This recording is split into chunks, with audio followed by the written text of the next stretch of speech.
This is module 7 of the serverless application model series, and we'll be looking at managing permissions as well as some other technicalities in the serverless application model.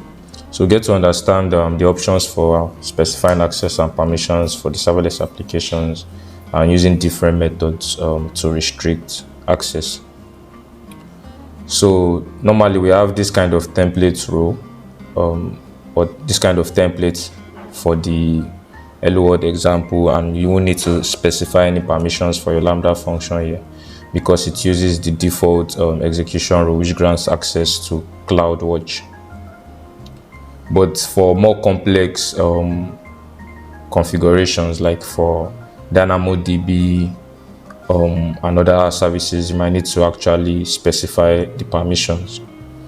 So we'd actually work on a project that would visualize all of this in action, and we'll have 3 Lambda functions accessing a DynamoDB. So let's head over to initialization.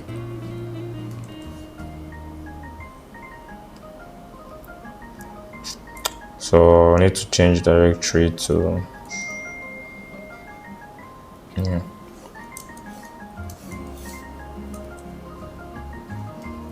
okay, so SAM init.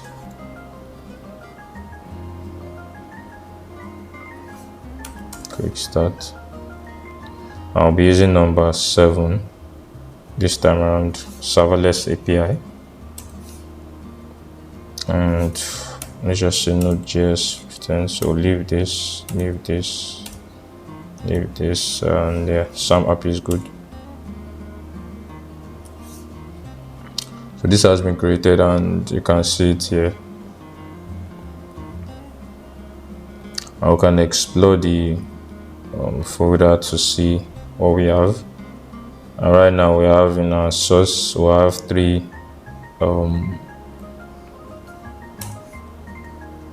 these are the Lambda functions that we'll be using. So you can see get all items, and this is actually going to get the items from your DynamoDB table. Also have put items here. This would insert into the table, and we'll have get by ID. So this time around, in this case, you pass an ID and it's going to use the ID to get a particular item from the list. So let's also look at the template.yam file, and this is actually what we'll be working with. So here we can see everything defined. You can see the get item function. This is a Lambda function, and the source for this Lambda function is actually this get all items MJS file. So it's going to use the code there and use it to set up the Lambda function. We have the sample table as the DynamoDB table. The API gateway is set. So get items function, get by ID function is also here, and then we have the put item function. So we have those 3 functions defined. We have the DynamoDB table here, and the output will be a API gateway URL. And with this URL, we'll be able to actually access the API gateway, which would be able to do all the necessary things on the DynamoDB using each of these Lambda functions. Yeah, so we've gone through the Lambda functions and the way it's going to be initialized. We've also seen these 3 functions, one which retrieves all the items in the DynamoDB table, get by ID retrieves an item by its unique ID, and put item writes an item to the DynamoDB table. And we've actually seen these functions. So let's just deploy the application right now. I'll be using SAM build first of all to build it, and then SAM deploy guided.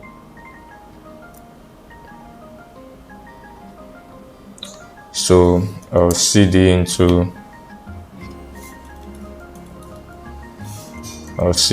SAM app, and I'm in SAM app. If I ls, I should see all my files, and I'll run SAM build.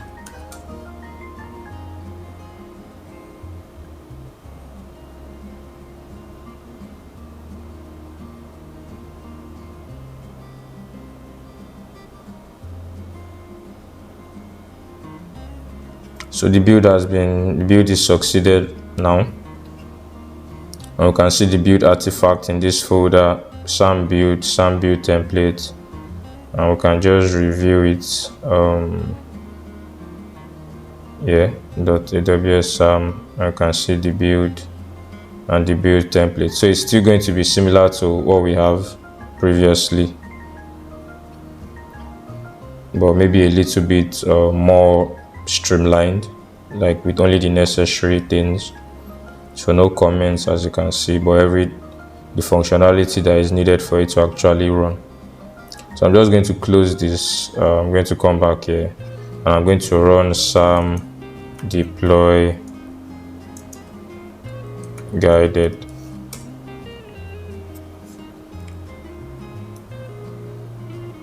So yeah, the stack name is SAM app. I want to use US East 1. Okay, so now I want to pull up cloud formation so it actually see the resources get created on the stack. So right now I don't have a stack, but once I come here and I say yes, and I actually allow SAM role creation, yes, preserves the state when an operation fails, I can just leave that. Is this okay? Yes. Is this okay? Yes. Is this okay? Yes. So it has no authentication. So just saying this is okay. Yeah. Default environment. So right now it's looking for resources needed for deployment, creating the required resources, and this is going to use my AWS credentials to create the resources here. So right now I should see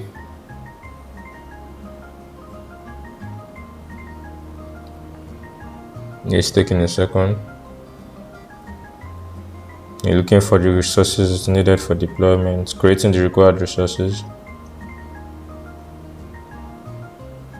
Okay, so the create is in progress right now for this stack, and this is going to create create complete right now. So we have an S3 bucket where the resources are the actual files, the template files, the code files will be stored, and this bucket, let me open it.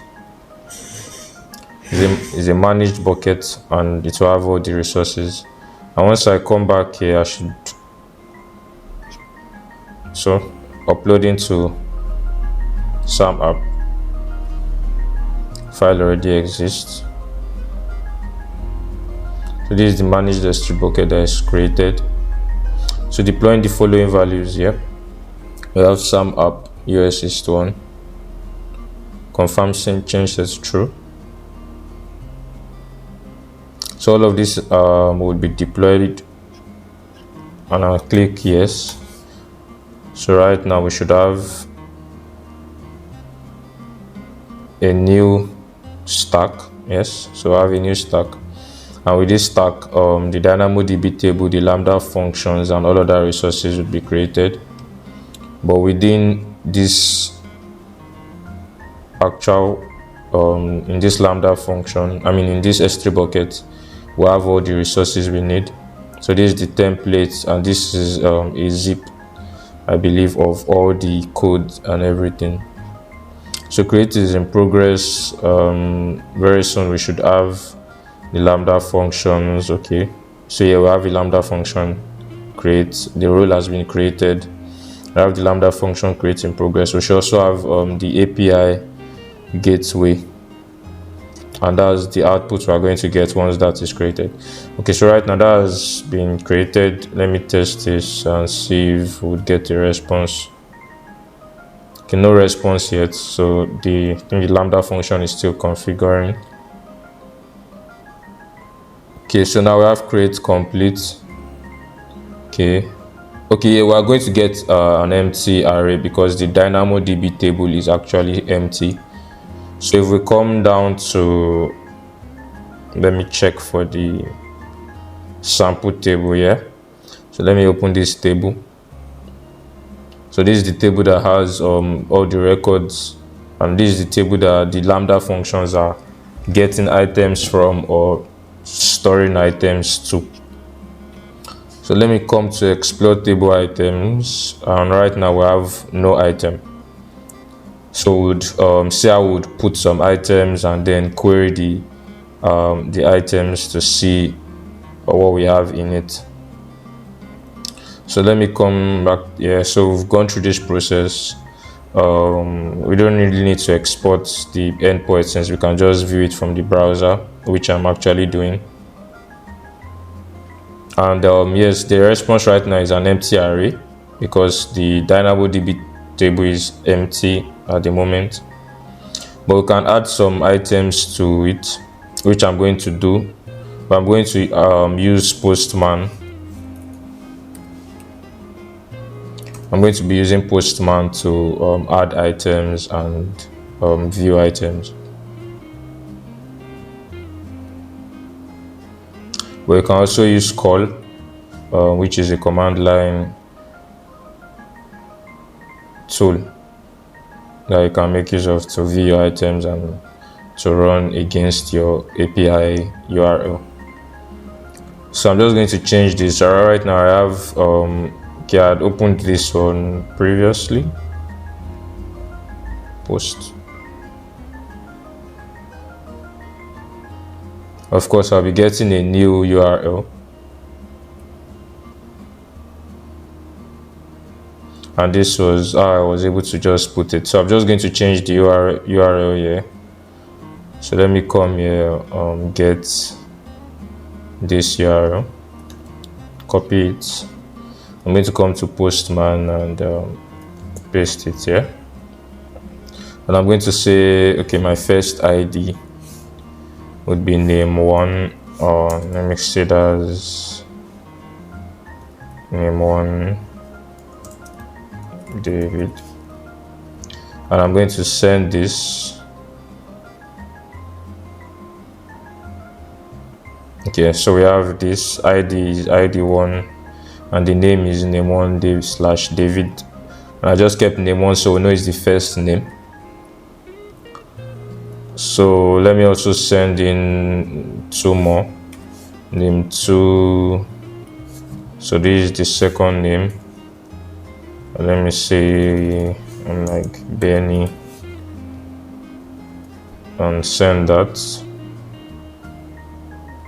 And say one more name. So the third name is Elizabeth.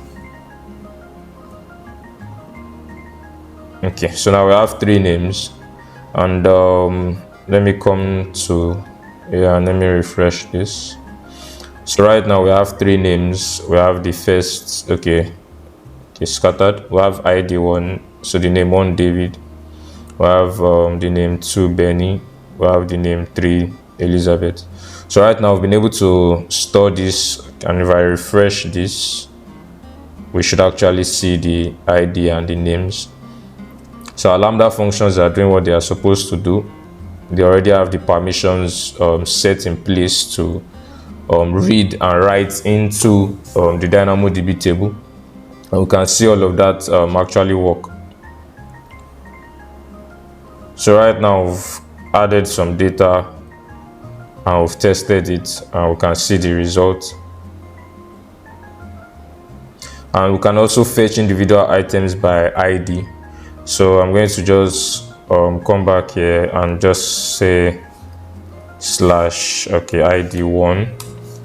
And right now we would get just the ID or the data for that particular ID. And you can actually see how it works by opening the Lambda function. And this ID3, and you can see the name, the third name, Elizabeth. Might take some actual understanding of the Lambda code to see how that works. And if I just open that from, let me get the Lambda function. So let me say get by ID function. Let me open that in a new tab so you can see it. But I've actually shown some of these in the get by ID. So this is the same Lambda code that is actually on the Lambda function, right? So this the table name, and gets this table name from as an environment variable, and it actually looks at the path. So const id vet.path parameters the id, so it gets the id from the path as I passed it /id here, and then it uses that id to look at the table with the key, with the id as the key, and with that id it passes only that response to the back to the front. So that's it for the functionality of the Lambda functions. So we have the other two functions here, the put item function and the get all items function. So the get all items function just works when you don't pass in any ID at the end of the URL. So it just gives you all of that. And if you look at the API gateway, you can also get to understand that. But I think I'll just move on to the next stage right now by understanding the policy templates. So within the template file, we'd actually see a particular, let me come to the template.yam file. So within each of these functions, you can see this policy. So this is the DynamoDB CRUD policy, which gives the create, read, update, delete permission to the sample table.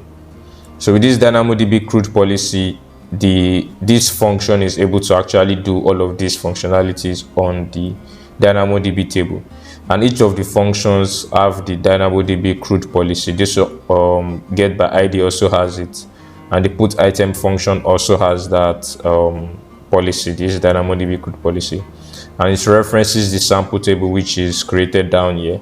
So now we see that the functions, each of them have access to this sample table and are able to do create, read, update, and delete actions on the DynamoDB table. So some policy templates are shortcuts in SAM that make it easy to add write permissions to Lambda functions and also step functions. So they provided policy templates for services like DynamoDB and S3, and you don't need to write IAM policies from scratch. And as we saw the DynamoDB CRUD policy there, which was used to actually put items and do other actions on your DynamoDB table.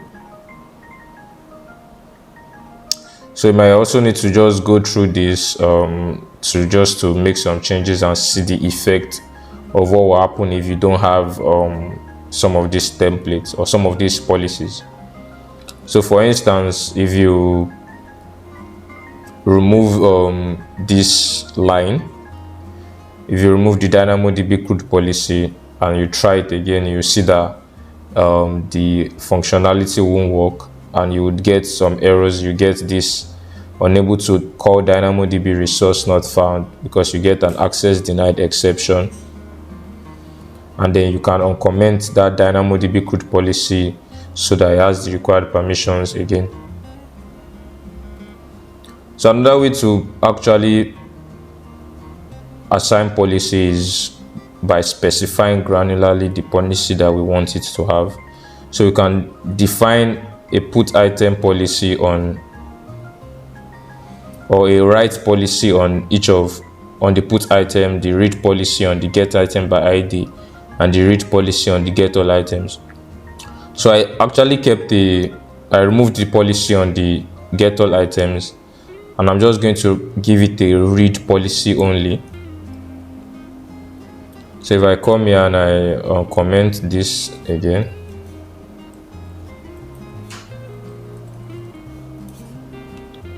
and I'm going to give it a DynamoDB read policy.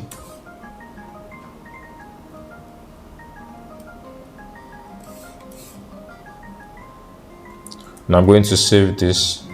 And the other policies we have, we still have the read policy for get items by ID. Of course, the get items by ID will also need to actually do a read. So I'm also going to paste that same policy here. So now we are streamlining the policy that the policies that are needed.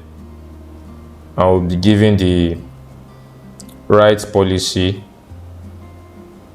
to the put item function, because of course that function would need to need write access to be able to insert values into the DynamoDB table.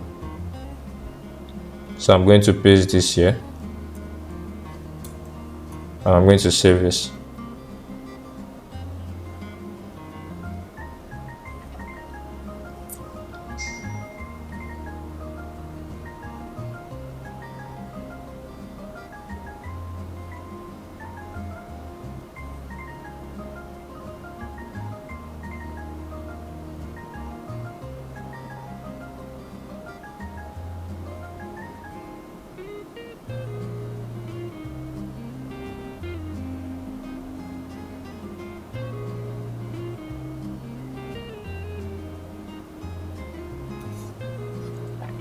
So right now the stack has been updated.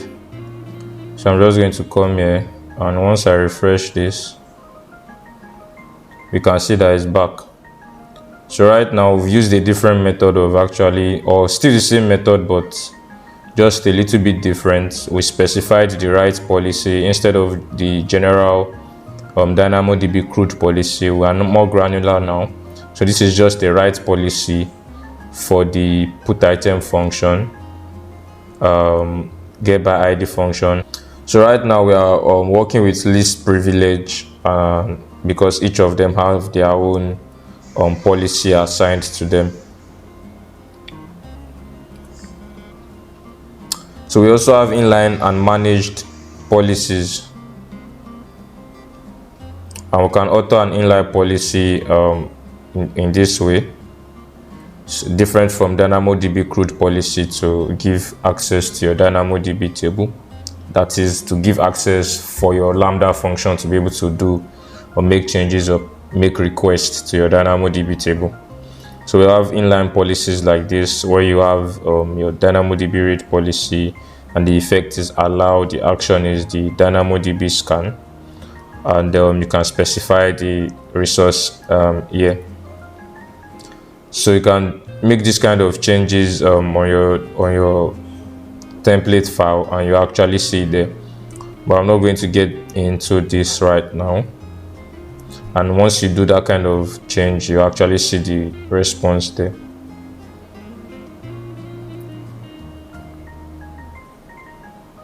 So managed policies are administered by AWS, and if you look at the console, you're actually going to see a lot of them there. There are hundreds of them there for different services, and they make it convenient for you to access or grant access to different resources with common use cases, like giving your Lambda function read access to your EC2 instances.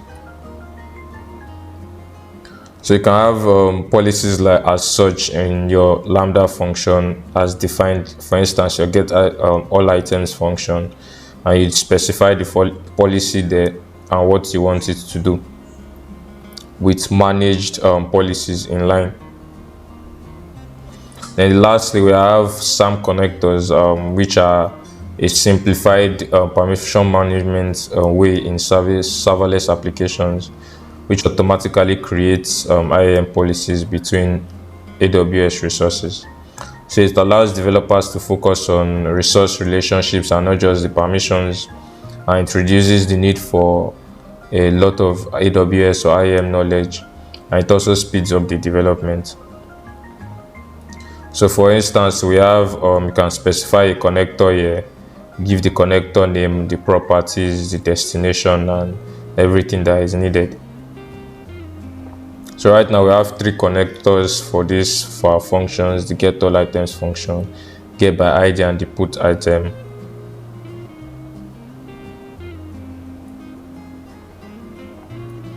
And let's see how we're going to make use of this. So right now I have them here, the connectors, and for the get all items function, I'm just going to copy this connector.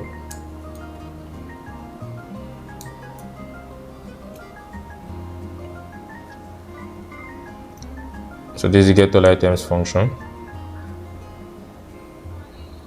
So remove the policy.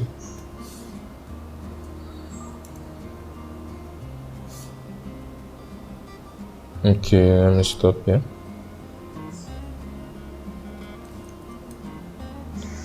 So right now define the connector here. Then the get by ID function.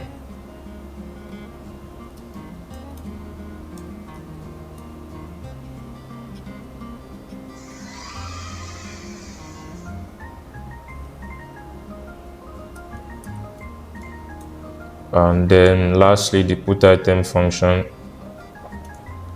And as you can see, we have the permission write here, we have the permission read here, we have the permissions read here. So I'm going to come to the put item function, the policy. I'm going to remove this policy and replace it with the connector. I'm going to save this. So we can actually validate our templates.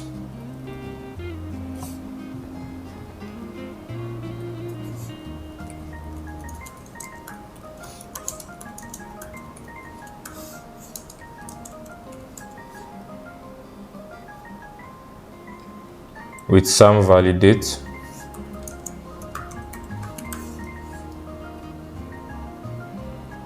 And it's going to check this file just to make sure that I don't have any indentation error or any errors that might arise when I'm trying to run. Okay, so I have an error. Linting rule. So it says resource with ID get all items function is invalid.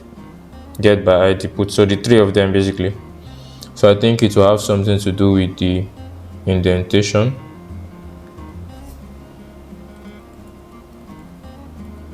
Connectors. So this is the name of the connector, properties, and the permissions.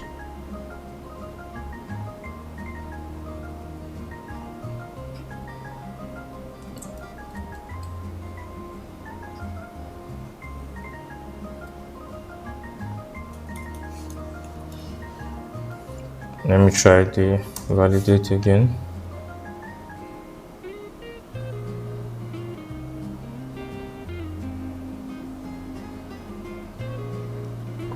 Okay, so had some issues with the placement of the connector. So now that has been sorted,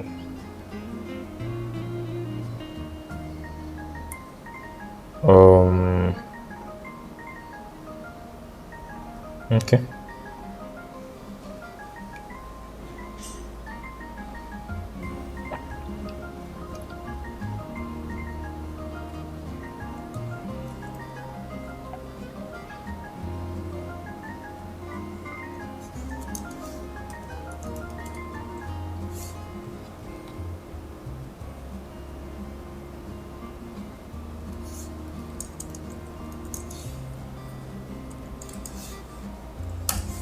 So I'll run SAM build and SAM deploy here.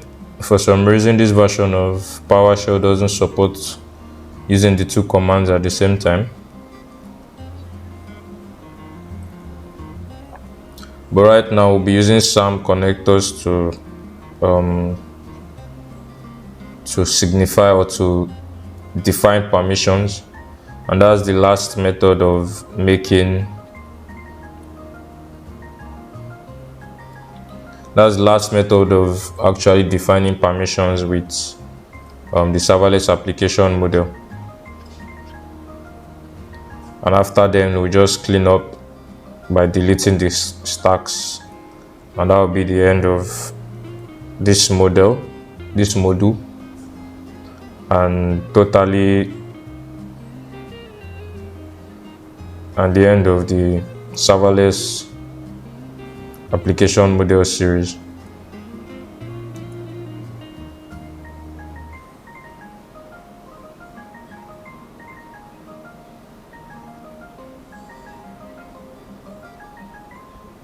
So the build is succeeded.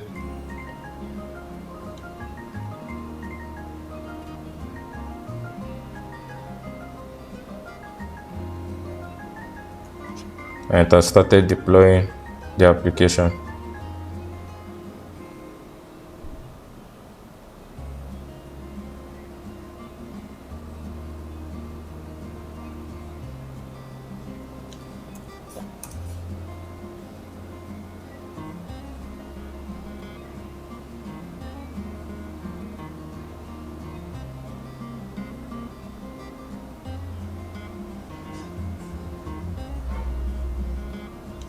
So it successfully updated.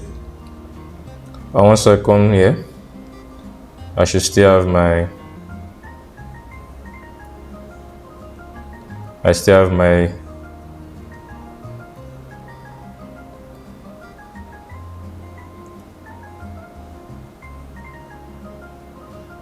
my items. And if I come down to Postman and I try to add an item, share an item. So the fourth name,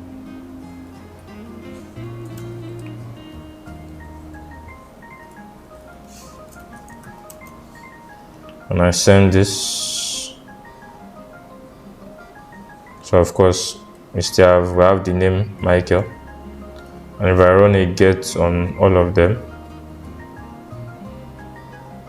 so we have the 4 names and ID 4. Only have the 4th name. So right now we see that SAM connectors is also working as a way of actually defining permissions on the serverless application model. And to verify that we actually have the right code with the SAM connectors configured, I'm just going to open this. Okay, I'll need to refresh this. So I have the updated code.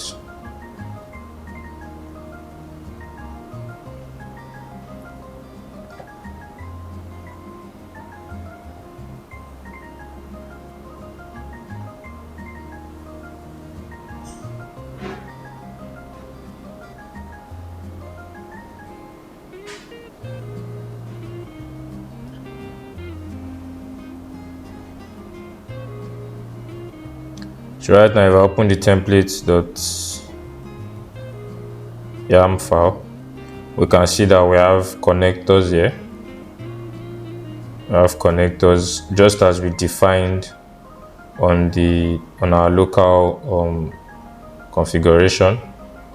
And with SAM connectors, we're actually able to do everything. We're able to put items, we're able to view items by ID, and basically just still have functionality between a Lambda function and DynamoDB table.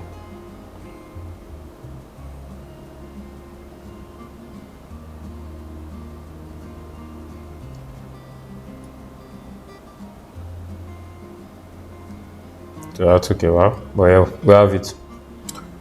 So right now we've seen different ways of specifying permissions. We've seen SAM connectors, we've seen the inline and manage policies, we've seen the SAM policy templates, which we started with. So thank you for watching. If you followed along, remember to delete your CloudFormation stacks. You can start by deleting the S3 bucket or emptying the S3 bucket, so CloudFormation will be able to actually clear up the resources. Thank you for watching. Hope this added value to you.